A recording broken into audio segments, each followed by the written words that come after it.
Good morning students.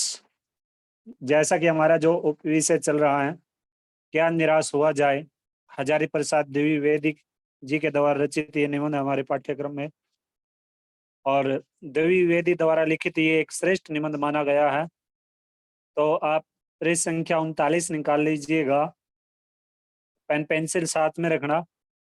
तो यहाँ तक हम कर चुके हैं इसे, जो गलत तरीके से धन या मान संग्रह करते हैं। ये 2 पंक्तियां पढ़ चुके हैं इस पृष्ठ से। तो आगे चलिएगा। दोषों का पर्दाफाश करना बुरी बात नहीं है। पर्दाफाश का मतलब क्या होता है? भेद खोलना, रहस्य खोलना।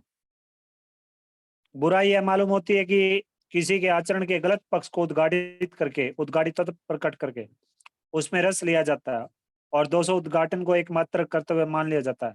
वैसे ये जो पंक्ति हम कर चुके थे पहले, ठीक है, उन्हें देख लीजिएगा। दोषों उद्घाटन क्या होता है? दोषों उद्घाटन का मतलब होता है कमियों को दिखाना, ठीक है। बुराई में रस लेना बुरी बात है, अच्छाई में उतना ही रस लेकर उजागर न करना और भी बुरी बात है। सैकड़ों घटनाएं ऐसी घटती हैं जिन्हें उजागर करने से लोक चित्त में अच्छाई के प्रति अच्छी भावना जगती है। लोक चित्त, लोगों के हृदय में, लोगों के हृदय में, ठीक है। एक बार रेलवे स्टेशन पर टिकट लेते हुए गलती से मैंने 10 के बजाय 100 रुपए का नोट दिया, और मैं जल्दी जल्दी गाड़ी में आकर बैठ गई।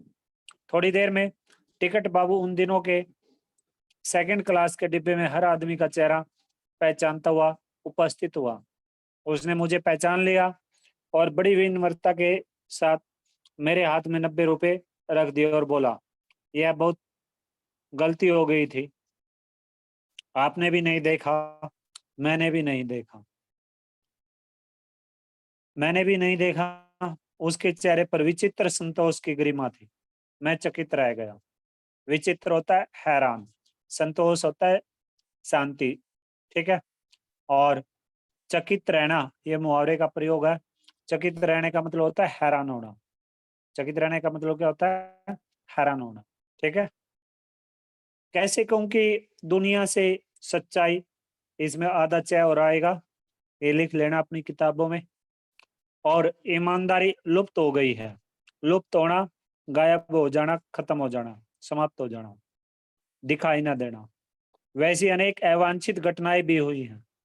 अवांछित, जिन्हें हम न चाहकर न चाहते हो, जिन्हें हम करना ही न चाहते हो, या जो चाही न जाए, या अवांछित का मतलब अनचाहा, जो मन में है ही नहीं कि इस काम को करना ही नहीं, लेकिन फिर भी उसको कर बैठते हैं, तो उसको बोलते हैं अवांछित, ठीक है। उसे क्या बोलते हैं? अवांछित। घटनाएं भी हुई हैं, परंतु यह एक घटना ठगी और वंचना की अनेक घटनाओं से अधिक शक्तिशाली है। वंचना, वंचना का मतलब क्या है? कमी, अभाव। वंचना का मतलब क्या है? अभाव। एक बार मैं बस में यात्रा कर रहा था। एक तो ये उदाहरण दिया लेखक ने अपना खुद का, लोगों को प्रेरित किया कि ईमानदारी भी है, सच्चाई भी है, क्योंकि लेखक ने उसे 100 रुपए दे दिए थे, और जबकि वापिस ना उन्हें याद रहे, ना लेखक को याद रहे वापिस लेने, तो इस तरह से फिर भी वो ढूंढते हुए रेल के डिब्बे में पहुंचे और लेखक को 90 रुपए वापिस किए। एक तो ये एग्जाम्पल दिया। अब दूसरा एग्जाम्पल दे रहे हैं, लेखक बता रहे हैं, हमें प्रेरित कर रहे हैं, ठीक है। एक बार मैं बस में यात्रा कर रहा था। मेरे साथ मेरी पत्नी और 3 बच्चे भी थे। बस में कुछ खराबी थी, रुक रुक कर चलती थी। गंतव्य से कोई 8 किलोमीटर पहले ही एक निर्जन सुनसान स्थान में बस ने जवाब दे दिया। गंतव्य, गंतव्य होता है जहाँ हमें जाना होता है, ठीक है। क्या होता है? जहाँ हमें जाना होता है। और निर्जन, जहाँ कोई आदमी ना हो, निरुपसर्ग है। जन, जन का मतलब होता है आदमी, ठीक है। रात के कोई 10 बजे होंगे। बस में यात्री घबरा गए, कंडक्टर उतर गया और एक साइकिल लेकर चलता बना। लोगों को संदेह हो गया कि हमें धोखा दिया जा रहा है। बस में बैठे लोगों ने तरह तरह की बातें शुरू कर दी। किसी ने कहा यहाँ डकैती होती है। 2 दिन पहले इसी तरह एक बस को लूटा गया था।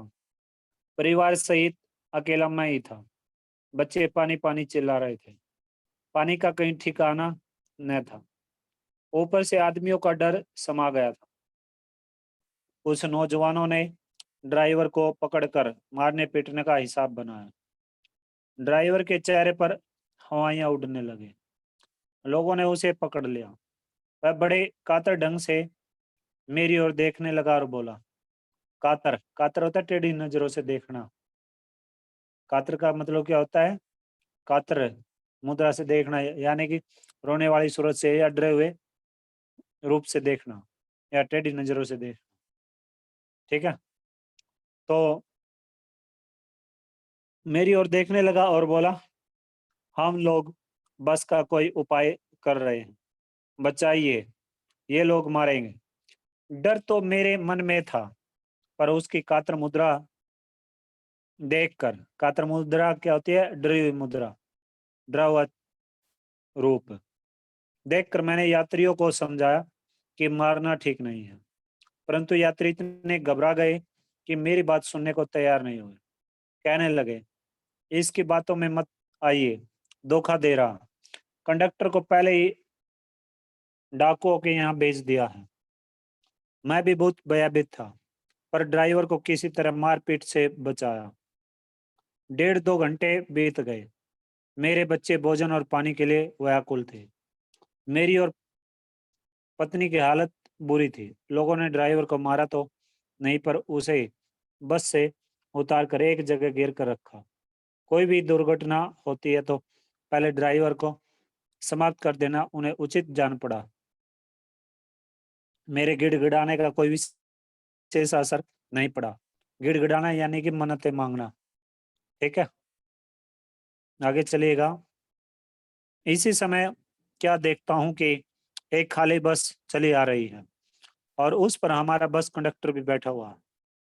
उसने आते ही कहा, अड्डे से नहीं, बस लाया हूँ, इस बस पर बैठिए।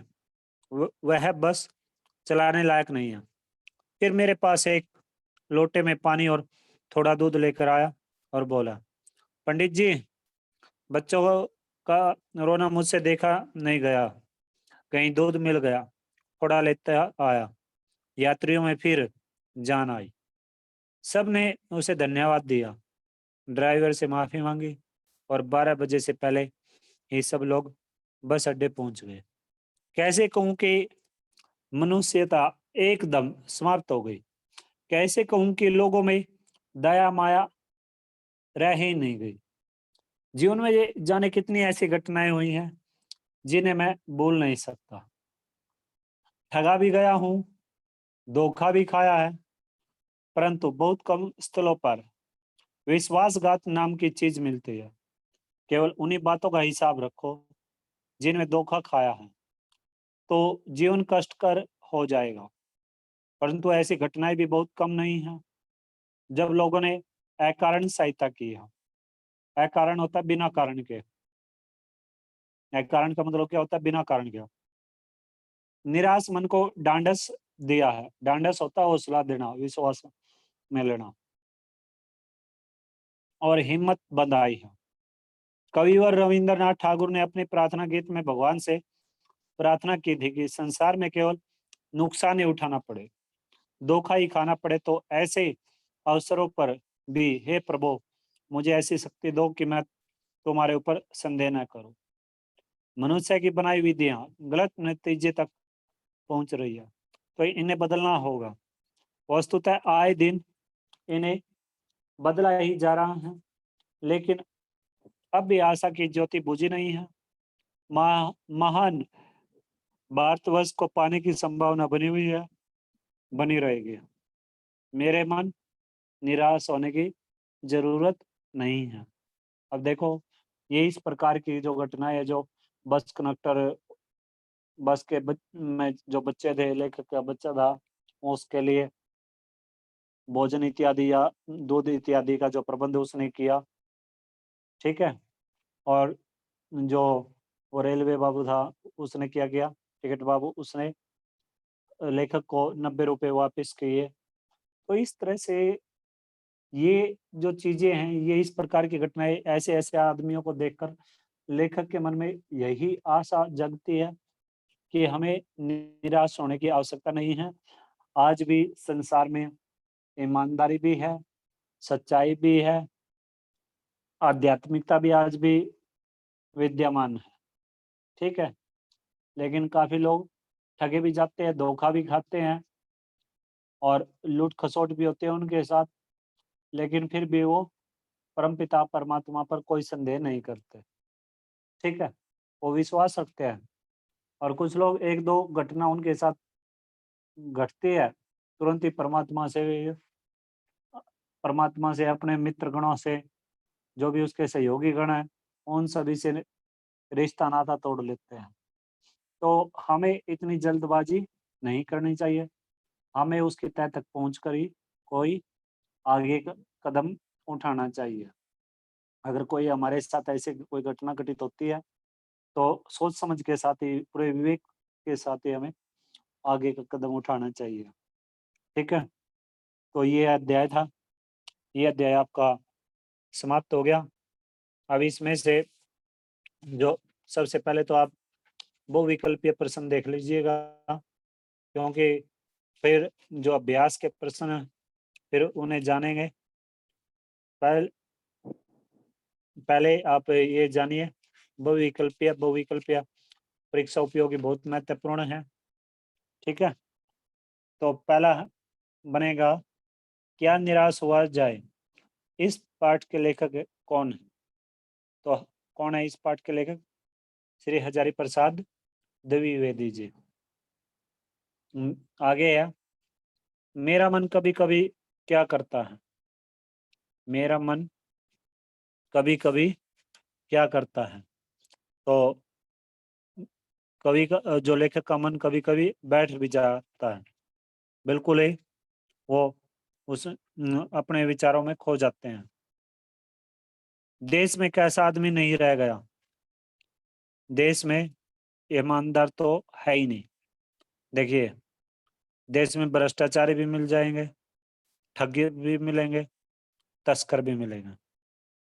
अभी एक घटना मैं आपको करंटली बताता हूँ। अभी 3-4 दिन पहले की बात है, एक अनजान नंबर से फ़ोन आया मेरे पास, तो उसने क्या किया, जैसे पहले तो मैंने उठाया नहीं था, काम-वाम में व्यस्त थे। फिर शाम को मैंने 9 साढ़े 9 बजे के आस-पास उसे वापस कॉल की, तो मैं और अ, आपके अकाउंट में 20,000 रुपए डलवाने हैं। चलो ठीक है, मैंने ये सोच के, क्योंकि इस तरह के नाम के व्यक्तियों को 4-5 को मैं जानता हूँ, लेकिन नंबर थोड़ा-सा अनजान था, डाउट था। तो फिर मैंने दूसरे व्यक्ति से पूछा कि ये शर्मा जी का नंबर है? वो मना कर गए, नहीं। तो फिर मन में डाउट हुआ और उन्होंने मेरे से ये पूछा कि आप इसी नंबर पे गूगल पे चलाते हो या फ़ोन पे चलाते हो? हाँ, हाँ जी। तो उन्होंने, कि आप अपना बैंक बैलेंस चेक कर लो, मैं 1 रुपया डलवा के देखता हूँ। तो ठीक है भाई, कोई नहीं। डाउट हुआ मन में, जैसे ही संदेह हुआ, संदेह होने पर तुरंत मैंने गूगल पे और ये वगैरह-वगैरह उससे अपना अकाउंट की लुटेरी, लूट-खसोट, इस तरह की जो ये चीज़ें हैं, तस्करी, ये हैं, चल रही हैं ज़ोरों-शोरों से।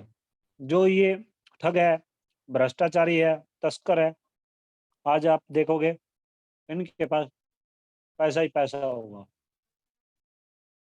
लेकिन काम बिल्कुल नहीं होगा। ऐशो-आराम होगा तो सिर्फ़ दिखावटीपन का होगा, बाहरी दिखावटी से ऐशो-आराम होगा। आंतरिक दिखावट से उनके पास ऐशो-आराम नहीं होगा।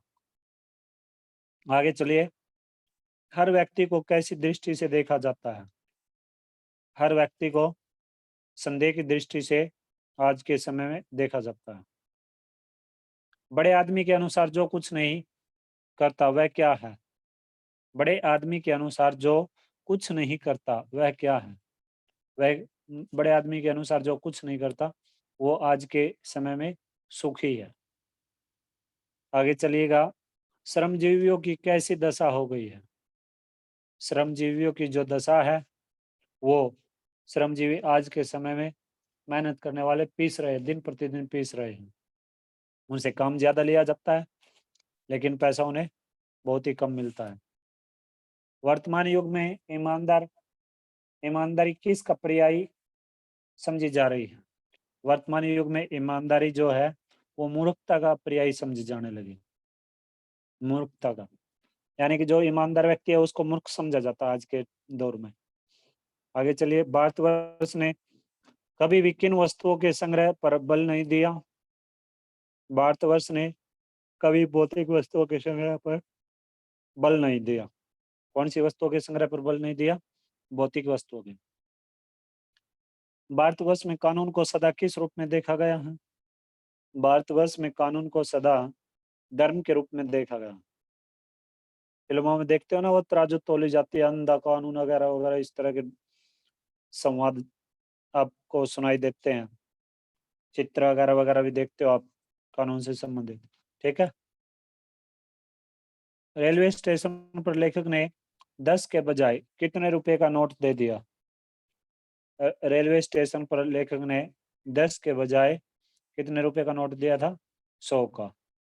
और फिर टिकट बाबू ने उन्हें 90 रुपए वापस कर दिए डिब्बे में आकर। आगे चलिए, बस गंतव्य से कितने किलोमीटर पहले खराब हो गई? बस जो गंतव्य से 8 किलोमीटर पहले खराब हो गई थी। कितने किलोमीटर खराब हो गई थी? 8 किलोमीटर, ठीक है। आगे चलिए, लेखक ने मारपीट से किसे बचाया? लेखक ने मारपीट से ड्राइवर को बचाया। कंडक्टर बच्चों के लिए क्या लेकर आया है? कंडक्टर बच्चों के लिए दूध लेकर आए। बस रात के कितने बजे खराब हुई थी? बस रात के कितने बजे खराब हुई थी? 10 बजे। कितने बजे खराब हुई थी? 10। आगे चलिए, बस अड्डे पर कितने बजे से पहले पहुंच गए? बस अड्डे पर कितने बजे से पहले पहुंच गए? बस अड्डे पर कितने बजे से पहले पहुंच गई? इसका जो जवाब है, सही आंसर होगा वो है 12। कितने? 12। लेखक के विचार कैसे हैं इस अध्याय के माध्यम से? इस अध्याय में लेखक ने अपने विचार कैसे दर्शाए हैं? तो लेखक के जो विचार हैं, लेखक के विचार आशावादी दृष्टिकोण के रहे हैं। आशावादी विचार रहे हैं लेखक के इस अध्याय में, ठीक है। आगे चलिएगा, आशावादी क्यों रहे हैं? क्योंकि 2-3 घटनाएं लेखक के साथ खुद भी हुई हैं। उन्हीं को देखकर, उन्हीं को अनुभव लेखक को जो हुआ, उन्हीं के अनुसार लेखक के मन में आशावादी दृष्टिकोण पैदा हुआ, ठीक है। आगे चलिए, मानव महासमुद्र किसे कहा गया है? मानव महासमुद्र किसे कहा गया है? भारत देश को। आगे चलिए, भारतवासी धर्म को किस रूप में देखता है? भारतवासी धर्म को कानून के रूप में देखता है। किस रूप में देखता है? कानून के रूप में, ठीक है। तो ये जो आपके बहुविकल्पीय जो परीक्षा उपयोगी महत्वपूर्ण प्रश्न हो सकते हैं, ये आपके समाप्त हो गए। अब आप जो अभ्यास के हैं, अभ्यास के प्रश्नों को देख लीजिएगा, ठीक है। ये अभ्यास वाले आपने अपनी फेयर नोटबुक में आपको ये सभी जितने भी हैं 2, 4, 5, ये आप लिखोगे भी और इन्हें अच्छे से याद भी करोगे, ठीक है। तो पहला देखिएगा आप, लेखक ने स्वीकार किया है कि लोगों ने उन्हें भी धोखा दिया है, फिर भी वह निराश नहीं है। आपके विचार से इस बात का क्या कारण हो सकता है? लेखक का जो कहना है इन बातों से वो यही है कि आज भी भारतवर्ष में सेवा, ईमानदारी, सच्चाई और आध्यात्मिकता के मूल्य खत्म नहीं हुए हैं, वो आज भी विद्यमान है, मौजूद है। और वे सब दब तो अवश्य गए हैं, लेकिन खत्म नहीं हुए, नष्ट नहीं हुए। आज भी जो एक साधारण व्यक्ति है, साधारण व्यक्ति भारतीय महिलाओं का सम्मान करता है, झूठ बोलना, चोरी करना पाप समझता है, सेवा करना अपना धर्म समझता है। रेलवे स्टेशन पर लेखक के साथ घटित घटना और बस खराब होने की घटना इसी का प्रमाण है। रेलवे स्टेशन पर टिकट बाबू द्वारा लेखक को ढूंढकर 90 रुपए वापस करना और बस कंडक्टर द्वारा लेखक के बच्चों के लिए दूध और पानी लाना इसी बात के प्रमाण हैं। तो इस तरह से लेखक ने धोखे भी खाए हैं, ठगे भी गए हैं, लेकिन वो यही मानते हैं कि आज भी सेवा भावना, ईमानदारी देश के अंदर विद्यमान है। और इस तरह से धोखा दिए जाने पर भी लेखक निराश नहीं होते हैं। आगे चलिएगा। आगे है समाचार पत्रों, पत्रिकाओं और टेलीविजन पर आपने ऐसी अनेक घटनाएं देखी सुनी होंगी, जिनमें लोगों ने बिना किसी लालच के दूसरों की सहायता की हो या ईमानदारी से काम किया हो। ऐसे समाचार लेख एकत्रित करें और कम से कम 2 घटनाओं पर अपनी टिप्पणी करनी है। तो देखिए, एक बार जो माधव है, माधव अपने घर से बाजार गया हुआ था और रास्ते में उसे नोटों से भरा एक थैला मिल गया और रुपए देखकर उसकी आंखें चमक उठी। किसी का भी नाम रख सकते हो आप, इसमें कोई भी स्टोरी इस तरह की इससे संबंधित आप बता सकते हो। तो इस तरह से अचानक से उसके अंतर्मन से एक आवाज आई कि तुम ये क्या कर रहे हो। उसका मन जनकृत हो उठा और उसने सोचा कि अब जो बटुआ है, ये बटुआ जिस किसी का है, उसे कितनी कठिनाई होगी बटुआ न मिलने पर। अतः उसने उस बटुए को उसके असली मालिक तक पहुंचाने की कोशिश की और इस तरह से बटुए को टटोलने पर उसमें बटुए के स्वामी का भी पता उसे चल गया और माधव ने निश्चित पते पर पहुंचकर दरवाजे की घंटी बजाई। नौकर ने दरवाजा भी खोल दिया और माधव से आने का कारण भी पूछा और इस तरह से माधव ने पते पर लिखे नाम वाले व्यक्ति से मिलने की इच्छा भी प्रकट की और माधव ने बटुए के स्वामी से बटुए के बारे में यथासंभव जानकारी प्राप्त करके उन नोटों से भरे हुए बटुए को लौटा भी दिया और बटुए के मालिक ने इनाम के रूप में माधव को 400 रुपये इनाम के तौर पे दिए। इस तरह से माधव ने विनम्रता के साथ मना भी कर दिया और लेकिन माधव का इस प्रकार रुपये ना लेना उसकी ईमानदारी और दूसरों की सहायता करने की जो प्रवृत्ति है उसी को उजागर करती है। ठीक है, आगे है तीसरा देखिएगा। लेखक ने अपने जीवन की लेखक ने अपने जीवन की 2 घटनाओं में रेलवे के टिकट बाबू और बस कंडक्टर की अच्छाई और ईमानदारी की बात की बताई है। आप भी अपने या अपने किसी परिचित के साथ हुई किसी घटना के बारे में बताइए जिसमें किसी ने बिना किसी स्वार्थ के भलाई, ईमानदारी और अच्छाई के काम किए हों। ठीक है, तो देखिएगा, इसमें आप इसका उत्तर जानिए। देखिए, इसमें भी वही कोई एक स्टोरी बतानी आपको, लिखनी है इस तरह की, जैसा कि मैं बताता हूँ आपको। एक बार मेरा मित्र दिल्ली गया और उसके पास 5,000 रुपए थे और वह अपनी माँ के इलाज के लिए ये पैसे लेकर गया हुआ था। इस तरह से बस में उसका पर्स कहीं गुम हो गया और अस्पताल में पहुँचने पर उसने जब अपनी जेब टटोली ना, तो उसमें उसका बटुआ नहीं मिला। उसके चेहरे की हवाइयाँ उड़ गई थी और इस तरह से इतने में एक व्यक्ति वहाँ पहुँचा और उसने पूछताछ करके मेरे मित्र को उसके 5,000 रुपए वाला जो बटुआ था, वो उसे वापस कर दिया। और यह उसे बस में उसने बताया मेरे मित्र को कि ये जो बटुआ है, ये उसे बस में पड़ा हुआ मिला था। इस तरह से मेरे मित्र के ये पूछने पर कि उसे यहाँ का पता किसने दिया, तो उसने बताया कि बटुए में अस्पताल का नाम और डॉक्टर द्वारा लिखी दवाइयों की पर्ची को पढ़कर मैंने यही अंदाजा लगाया। ठीक है?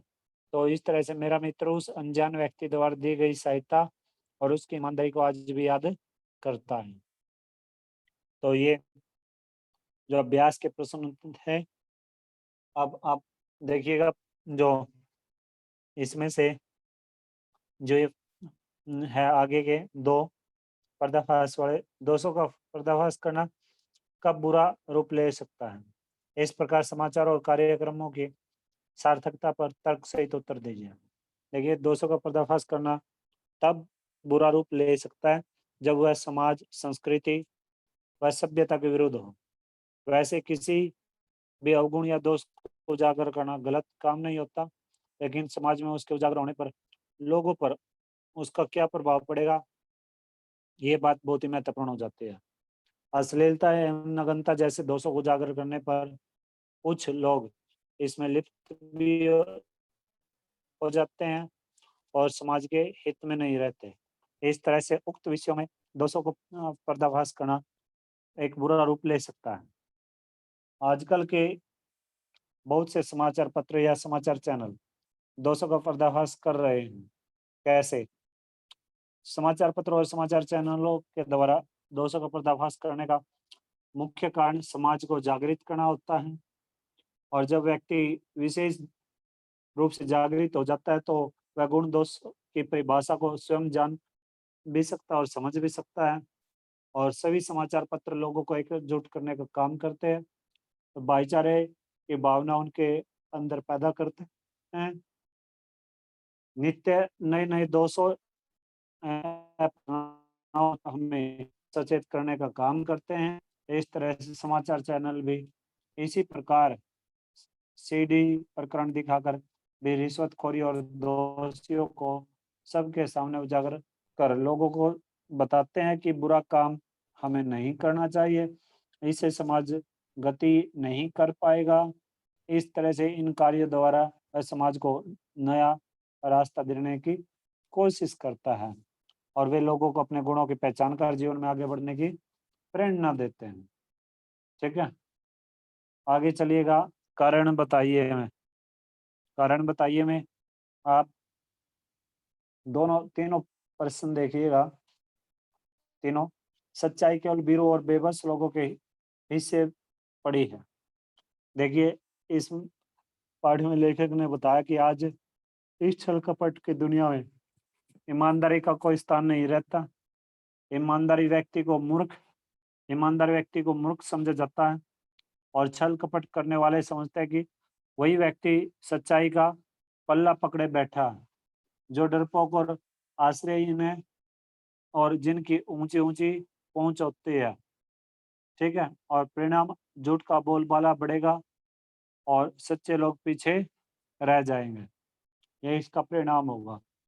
आगे चलिए, झूठ और फरेब करने वाले फल फूल रहे हैं। झूठ और फरेब का रोजगार करने वाले फल फूल रहे हैं। इसका परिणाम यह निकला कि झूठे, धोखेबाज एवं मूर्ख मनुष्य जीवन में गति करते हैं। वे सुख ऐश्वर्य प्राप्त कर आनंदित हो उठते हैं, जबकि ईमानदारी से मेहनत करके जीविका चलाने वाले भोले भाले श्रमजीवी पीस रहे होते हैं। उनका जीवन अंधकार की गर्त में खोने लगता है। उनकी ईमानदारी बेईमानों की दुनिया में उनके लिए गले की फांसी भी बन जाता है और इस तरह से ईमानदारी को मूर्खता का पर्याय समझा जाता है। सच्चाई तो अब केवल बीरू और ऐसा ही लोगों के पास ही रह गई है। ऐसी स्थिति में जीवन के महान मूल्यों के बारे में लोगों की आस्था हिलने लग गई है। परिणाम है ईमानदारी तो दुनिया से मिटती ही जा रही है। आजकल आप देखोगे ईमानदारी तो इस दुनिया से लगभग खत्म होती जाने लग रही। अब आगे चलिए तीसरा, हर आदमी दोषी अधिक दिख रहा है, गुणी कम। आज प्रत्येक आदमी एक दूसरे पर आरोप प्रत्यारोप लगाता रहता है। व्यक्ति के गुणों को बुला देते हैं और दोषों को हम बढ़ा चढ़ाकर दिखाना शुरू कर देते हैं। इसी कारण आज हर आदमी में गुण कम और दोष अधिक दिखाई देते हैं।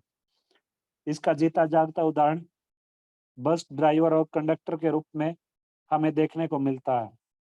मनुष्य अपनी मानसिकता का विपरीत लाभ लेते हुए गुणों की उपेक्षा कर दोषों को अधिक देखने लगता है।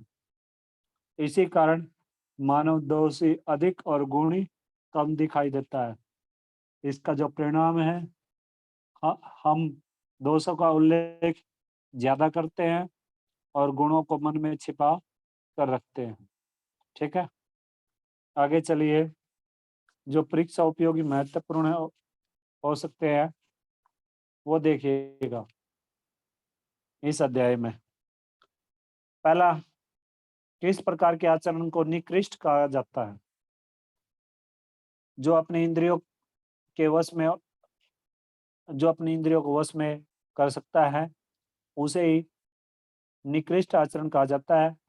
इस तरह से लोभ, मोह, काम, क्रोध आदि विकार प्रत्येक मनुष्य में स्वाभाविक रूप से मौजूद भी रहते हैं, लेकिन उन्हें प्रधान ताकत मान लेना और अपने मन बुद्धि को उन्हीं के इशारे पर छोड़ देना अत्यंत निकृष्ट आचरण माना जाता है।